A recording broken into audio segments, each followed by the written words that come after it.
guys. So, meron akong calculator dito. Pero, hindi natin siya gagamitin. Lalagay ko to dito.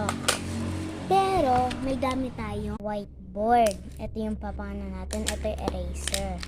So, maglalagay ako dito ng big letter. And divided by or times, pipili na lang. Ayan na guys, nakaisip. 5, 3, 2, divided by 3.